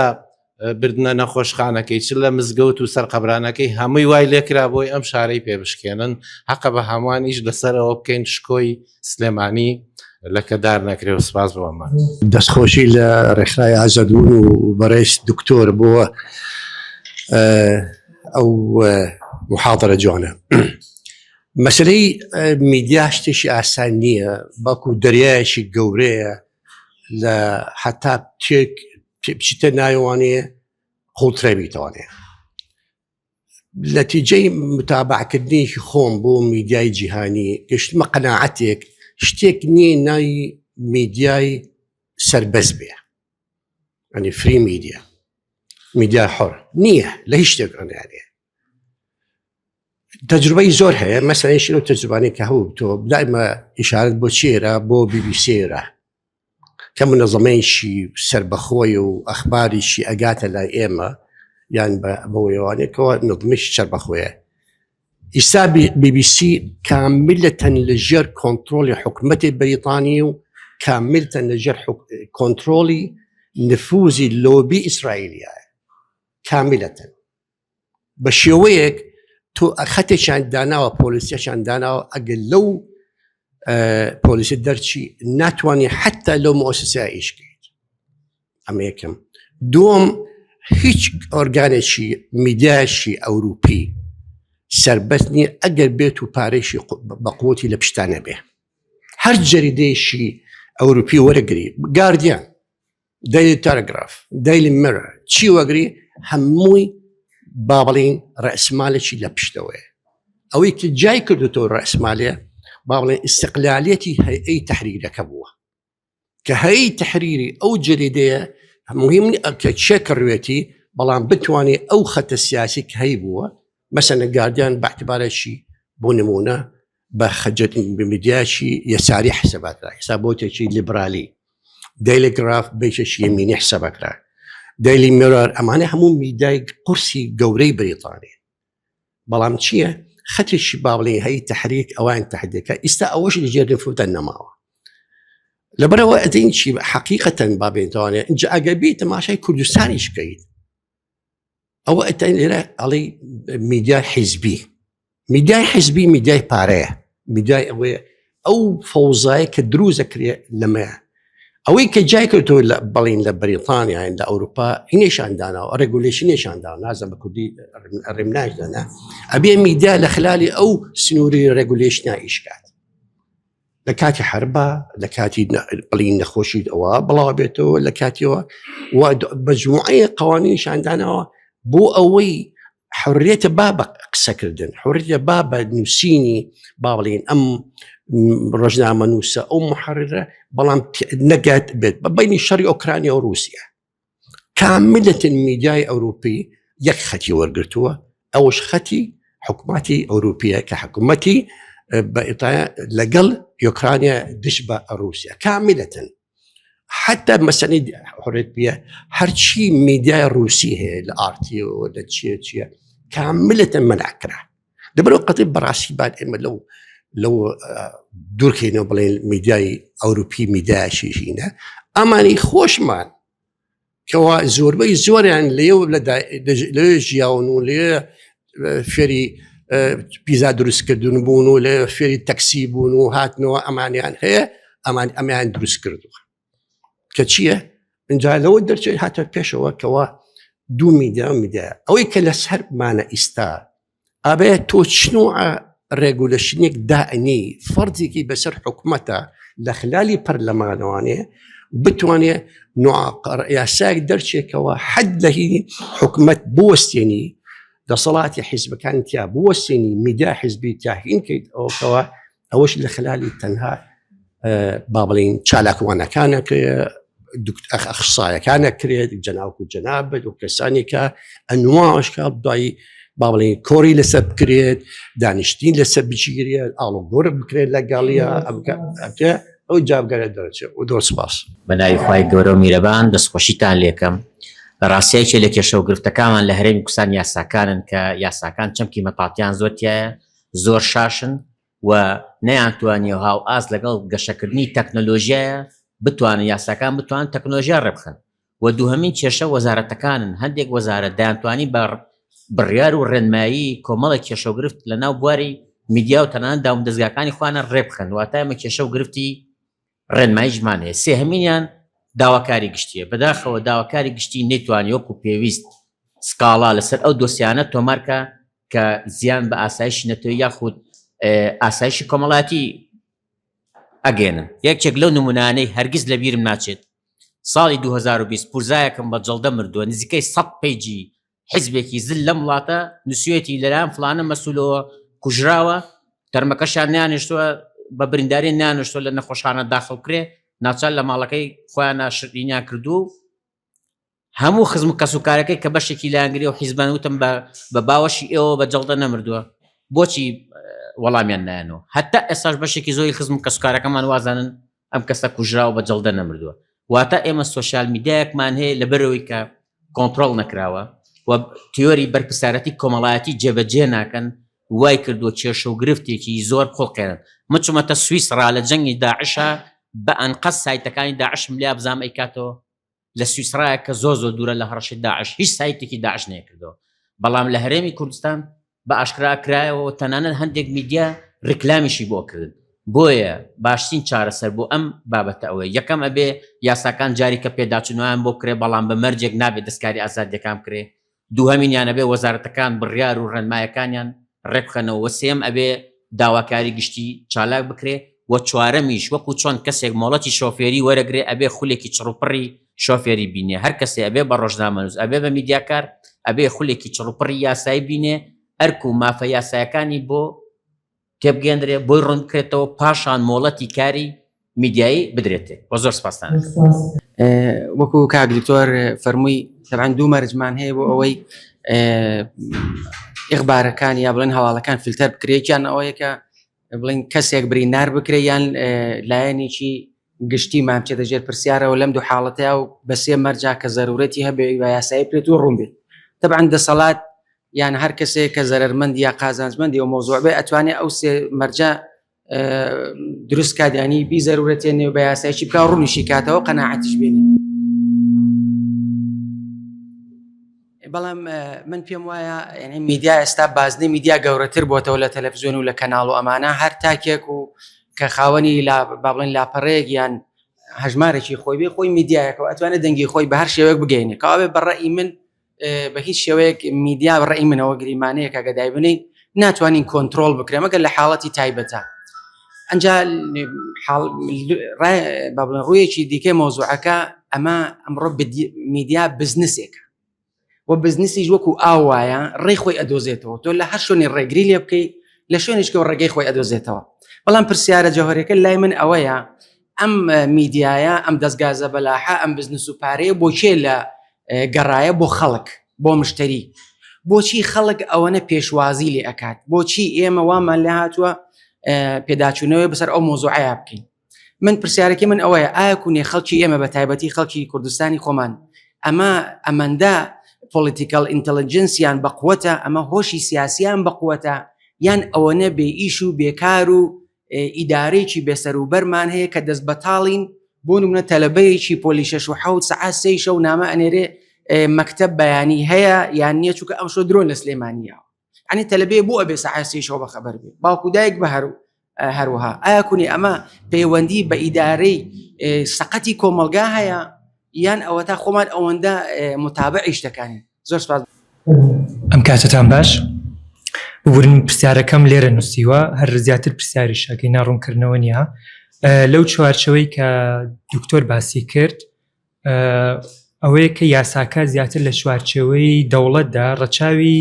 هاوبەشی هاوڵاتی نەکردو زیاتر مەبەستی پاراستنی دەوڵەتە یان لەو چوارچەوەیە چونکە جاروە هەیە تر بەگشتی بە بیانووی ئەوەی کە دەوڵەت خەریکە خۆیە پارێزێ ڕاگەاندنە کاتە پاشکۆ بەتابەت لە وڵاتانێ و چوارچەوەیە جا پرسیارەکە منەوە بوو کە ئەم دیدگایە ئایا ئەو مەترسی هەمیشە دروست ناکات کە هەمیشە ڕاگەاندن لە پاشکۆی دەسەڵاتەوە بمێنێتەوە چونکە ئەگەر دەوڵەتەکە مرۆڤەکە بە هاوبەش بزانێت ڕەنگە تێڕوانینی یان چوارچەوەی یاساکەی جۆرەکی دیکە بێ بەڵام لەوەی کە ئێوە ئاماژتان پێکردنەوە تێگەشتم کە مرۆ یا با بڵین هاوڵاتێکە لە دەرەوەی دەسەڵاتەکەیە یعنی لە چوارچەوەی دەوڵەتێکدا نیە بەڵکو لە چوارچەوەی سیستمێکیایە کە قانونەکە حسابی بۆ نەکردووە. جا نازام تا چەند ڕوونە بەڵامەوەیە کە ئایا ئەم یاسایە حسابی بۆ هاوڵاتیەکە کردووە کە چی بزانیا چ نەزانیان مەبەستی پاراستنی دەسەڵاتەکەیە. زۆر سپاس. باشم بتوان بە خێرایی باسی بکەم مادەم کاک بابان باسی پرسیارەکەی کاک فەریدوونی کرد هاوڕێی خۆشەویستم منیش لەوێەوە دەست پێەکەم طبعا داخلی قسەکانیان بەڕێزیشیان هەر باسیەوەی کەوتی نابێت چارەسەر نەکرێ منیش هەر ئەوەناڵم یعنی بێگومان ئەکرێ ئاگاداری جێتی پێویست بکرێتەوە جێتی ئەمنی بەڵام نەکرد چارەسەرەکەی ڕاگری تاوەکو موافقەکەت بۆ دێتەوە ئەمەیان بەلای منەوە ئاسایی نییە و من بۆ خۆشم سەردەمێک کارم کردووە لە یعنی لە شۆرتەی ناو تەواڕی ئیشم کردووە کە حاڵەتی وا هاتووە تەواڕی خەریکی ئیشی خۆیەتی دکتۆر بەڵام جێتی ئەمنیش بزانێ ئیفادەی لێوەرگێ حاڵەتی سوتاوە بزانێ بەپەلە ئەو ئیفادانان و کاتانەیە زۆر گرنگایمە بۆیە پێم وایە نووسراوەکە جارێک کە هەمان ئەو ڕایە ئەڵێمەوە کاک فەریدوون نووسراوەکە خەلەلێکی تایە بەڵام ئەو دۆسیەی غەزاڵ ڕۆحی غەزاڵ وای کرد کەشف بێت و بۆ داهاتوش دووبارە بێتەوە تۆواز بێنە ئەو بە هیچ جۆرە بەسەر حاڵەتی دۆسیەکەی غەزاڵ مۆزوعەکەمان نەبوو ئەم بابەتە چکە ئەو کەیسی پۆلیس نییە بەڵام واگەریمان کەیسی پۆلیسیش بێ کاکە دوو سیارە لێگەیە حادیسە تۆ نابێت چارەسەریان نەکەی ینی بەرمان منطق وایە عقل وامان پێڵێ چارەسەری بکە بەڵام لە هەمان کاتە جیهاتی ئەمنیشی لێ ئاگادارکەیتەوە بێگومان ئەو واجبێکە کە ئاگادارکرێتەوە قسەکەی کاک فەریدوونی زۆر ڕاستە کات خۆ یەک جۆرە تەواری هەبوو لەوێش منکەی پۆلیسی لێ بوو من محقق علی بووم لە ساڵی 98 لەو بکە کارمان کرد سەردەمێک بەڵام ئێستاکە زۆرە ئەبێ جاریشکە تەنظیم کرێتەوە الحاصل ئەو هەڵەیە یعنی وا بکرێت دووبارە نەکرێتەوە ئەگە بڵێن نووسراوەکە هەڵەیمتیانە بوو کەواتە خەستەخانەکەش هەڵێ من هەڵم نەکرد کەواتە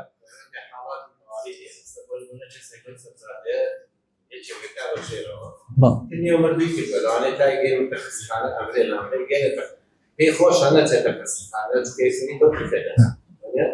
ئەگەر ئەو ڕێگیریە نەبێت ئێمە خەستەخانەیەکی ئەمنیەگەری وەربگرن دەوێت ئەڵێ کاکەچیدا خەرجەکان نەدەفتێت بەس بۆیش ئەو شتێک نەبێت دەستەکە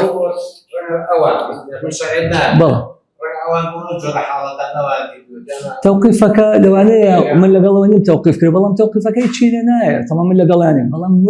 برینارەکە ناکرێ بڵێ علاجی ناکەم 21 دقیقە ڕایگری تا موافقت بوویەتەوە من هەڵەیەکی لە سیستەمی ئێمە دەرخست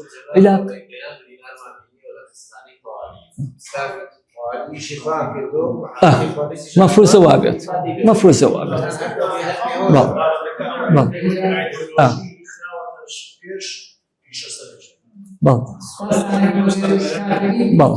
هەرچۆنێ ئێمە لە قانونە زۆر جار حاکمە بەڕێزەکان قەزایی وایان وایە دقەکە تەطبیقکە زۆر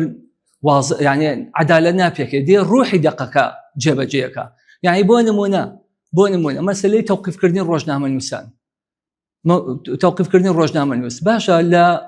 یاسای ڕۆژنامەگەریە حەبس نێشتاوە ئەی تەوقیف تۆ مادەم حەبسە نێشتووە مەفروضە تەوقیفیش نەبێ ئەی ئەگەر بوونەوە غرامەکە نەیدا ڕۆژنامە نووس ئەکرێ بیکەینەوە بە حەبس محکەمەی جینایەت بۆەوە چووەڵێ نەخێ غرامەش نەیە کە لە حاڵەتی طبیعیە یەکێ غرامە نەیە مدەکەی بۆ بێتەوە بە حەبس بۆیە بێتەوە بە حەبس ئەگەم بە پێی مەبلەغەکە ئەڵێ نەخێر لەبەروی فەلسەفەکە وایە کە ئەو حەبسە نەمەوێتە ڕوحی کتابەکە تیا نەگەیشتون ئەو خەستەخانەیە و کتابەکەش هەڵەیەکی تیا بووە سەبارە بە پرسیارانی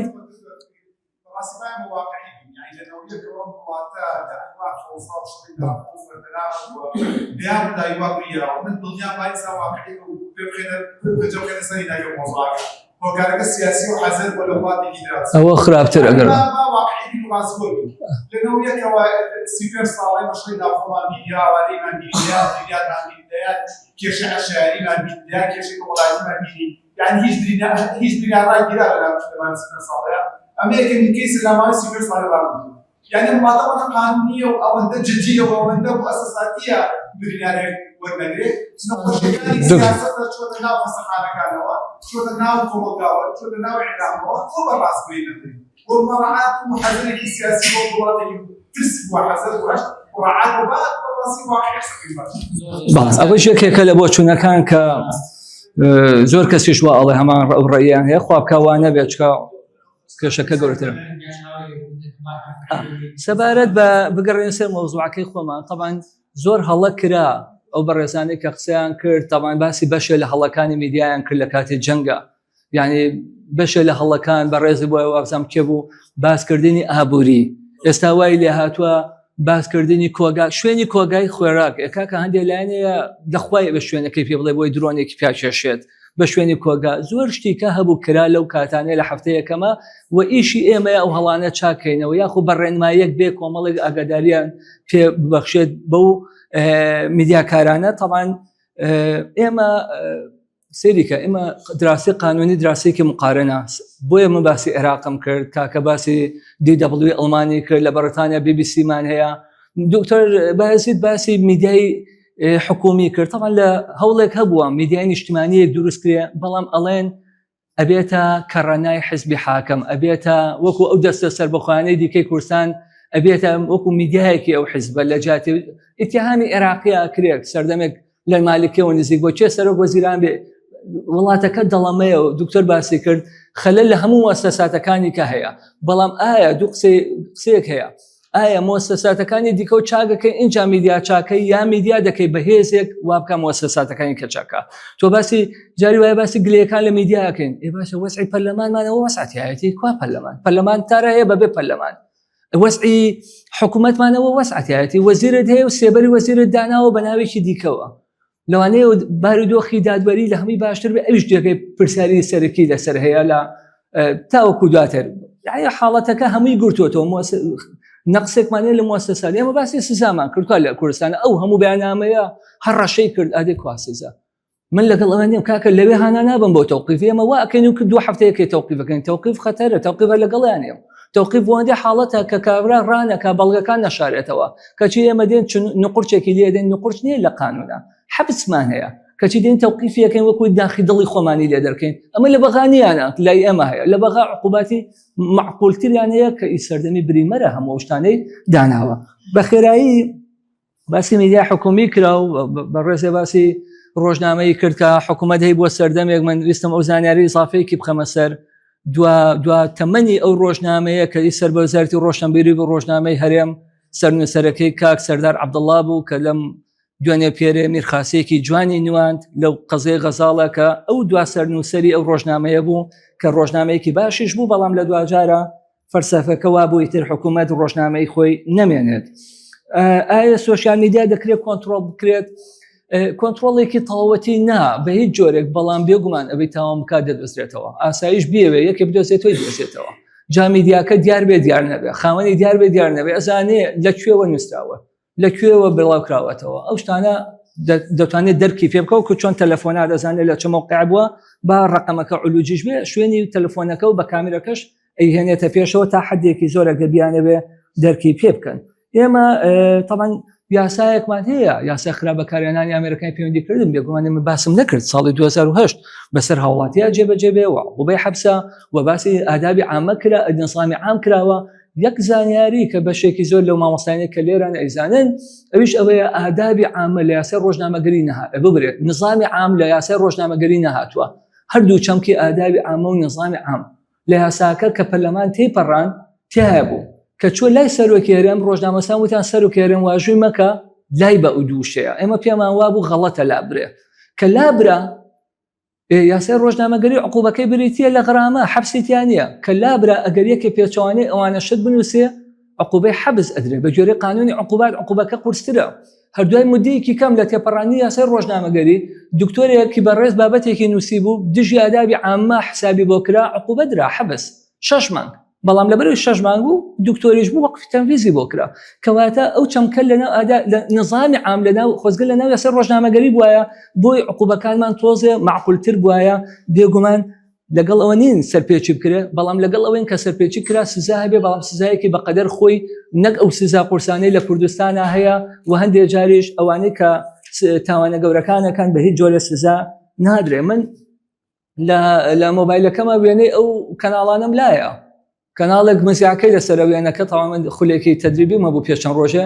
ئەڵێ ئەم شەو مەخەون ئاگاتان لە خۆتان بێ ئەمە ترس و دڵ ڕاوکەی تۆ بڵاوەکەیتەوە ئەو لامە وێنەکەیم بردووە ئەم شەو کەس نەخوێگەی لە ئەو تۆ کە ئەرکی توەیە بەڵام کە ئایا سزا ئەدرێ سزایەکی بچووکیش من پێ رازیم ئەگەر یەک دوو شتی کە جوابەمەوە کاکاوە میدیای ئازاد نییە میدیاکان بە جۆرێ لە جۆرەکان بێگومان کاکاوە ڕاستەکە یعنی جۆرێک لە لایەنگیری هەیە بۆ هەر لایەنێک بەڵام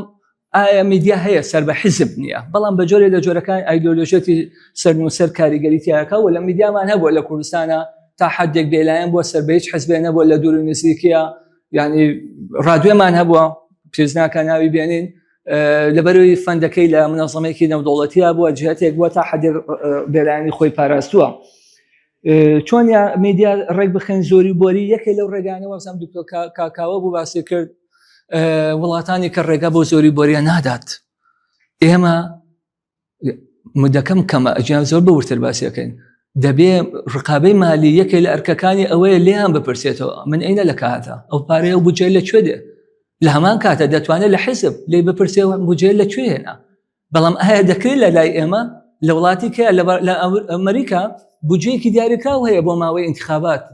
بۆی هەمویان چانسی بوو چۆن یەکیان پێ بدرێت لە حملەی انتخابیە چکە تۆ پارێز زۆر سەرف کرد تاسی لە دەنگدەرەکەی تاسی لە دەنگدەر واتە حکمێکی ناتەندروست بەڵام لە لای ئێمە وەکڵی دەست بۆ کوێ ئەبێ خەلەلێکمانتیا هەیە لە نێویشیانە ئەو دەستگایە پارەوەرەکە ئەبێ ڕقابەش کرێ لەکوێوە دێ یەک دوو هینیکە دکتۆر کارزان باسی زۆری مەتاڵ چەمکە مەتاڵی باسی میوانی بەرنامە کرا بێگومان ئەوەی کە لە عێراقا هەیە من مجلەکانیانم لایە ڕستی ئەعلامیان هەیە ڕستی پێڵن ئەڵێ بۆ نمونە طبعا هەیە ئیعلام و ئیصالات ئەیکا کە دەستەیەکی سەربەخۆی ئێستا باسمان کرد لەناو دەستورە ناوی هاتووە بە دەستور ناوی هاتووە سەربەخۆ بەڵام لە من بپرسی تەواو سەربەخۆیە نا وەکو کۆمیسیۆنی هەڵبژاردن وەکو کۆمەڵ شتێکە یعنی نوێنەرەکانی لە مفۆزینا سەر بە حیزبەکانە بەڵام تا حدێک کە ڕەنای حیزبێک نییە داردەستی حیزبێکی دیاریکراو نییە لەوێ گۆڤارێک دەرەکە لەکوێ کەناڵێ هەڵە بکە لە گۆڤارە بڵاویەکەنەوە بۆ نمونە ئەڵێ شەرقیە لە بەرنامەی فڵان بەردامجە میوانەکەی وایوت نووسەرەکە پێشکەشارەکە ڕای نەگرت یان پێی دووبارە کردەوە طبعا یەکێک لە پرسیارە سەرەکیانە ئەوەیە سەرەڵێ ئایا لە پەخشی ڕاستەوخۆ کەسێک تاوانێ بکە کەناڵەکە بەرپرسە لە عێراقا قەرارێکی تازەمان هەیە ئەڵێ ئەگەر کەناڵەکە نەیتوانین ڕێگری لە ناقانونیەکە بکە قسە ناقانونیەکە بەرپرس نییە کێشەکە لەوەدایە کەناڵەکە ڕێگری نەکات یان دووبارەی کاتەوە یان تۆماری کردو و جارێک کرد لی باتەوە بێگومان ئەوە حسابی پەخشی ڕاستەخۆی بۆ ناکرێت پرسیارەکان زۆربەی جوان بوون و هەندێکان مداخلات بوو هەمان ئەوانەی کە قسەم لەسەر نەکرد دیارە هەمان ڕای ئەوانەمەی بوو لەبەر کەمی کات من احتفاظەکەم بۆنە زۆر سپاس کاک دکتۆر دیارە کۆڕەکەی ئێمە ختام المسک بوو ئەمە کۆتا کۆڕی ئازادبوون بوو کە لەم شوێنەی ئێستامان سازی ئەەکەین شوێنەکەمان گۆڕیوە لەبەرەوەی خاوەنددارێتی بیناکە و ئەم بەشەی کە ئێمە تیا بووین گۆڕاوە و بێ بە پرۆژەیەکی کە ئێمە لە هەمان بینە خۆتان نەزانن بازاڕی زارا هەیە لە تەنیشت بازاڕی زاراوە زارا پلازا هەیە کە لەسەرەوە هەمووی عیماراتە و سنتەر و وێبسایت و ماڵپەڕ و ڕێکخرا و شتی تری لێ لە ناو باڵەخانەی سەرەوەیە ئۆفیسی ئازادبوون چۆتە قاتی 6 شوقەی ژمارە 61 ئێمە هەفتەی داهاتوو با بڵین لە بەیانیەوە خەریکی گواستنەوەی ماڵەکەمانە بین و هیوادارین پێش کۆتایی ئەم مانگە بۆ کۆڕێکی تر لەوێ میوانداریتان بکەین وەگەر نەمانتوانی